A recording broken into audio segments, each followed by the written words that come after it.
What happens when someone passes away but needs to be transported to another state? Can a family drive them? Do they go on a plane?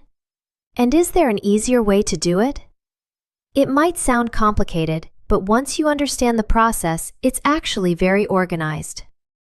Welcome to the Funeral Channel, brought to you by the Funeral Program site, where we explain everything you need to know about funeral planning, step by step. The first step is always contacting a licensed funeral home. Families typically don't handle transportation themselves. A funeral director coordinates everything, from paperwork to travel arrangements. There are usually two funeral homes involved, one where the person passed away, and another in the destination state that will receive them. Before any transportation can happen, certain legal documents must be completed. This includes the death certificate and a burial transit permit. This permit allows the body to legally cross state lines. Without it, transportation cannot happen, whether by car or plane. Next comes preparation. For long-distance travel, especially by air, the body is usually embalmed to preserve and protect during transit. In some cases, refrigeration may be used instead, especially for shorter distances. For long distances, the most common method is air transport. The body is placed in a secure container, called an air tray, and flown as cargo on a commercial airline.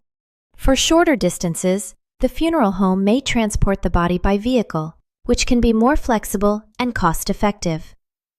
There is another option many families choose, and that's cremation before transport. Once cremation takes place, the remains can be placed in an urn and transported much more easily. Families can carry the urn on a plane, ship it, or even drive it themselves. This option is often more affordable and removes many of the legal and logistical challenges that come with transporting a body.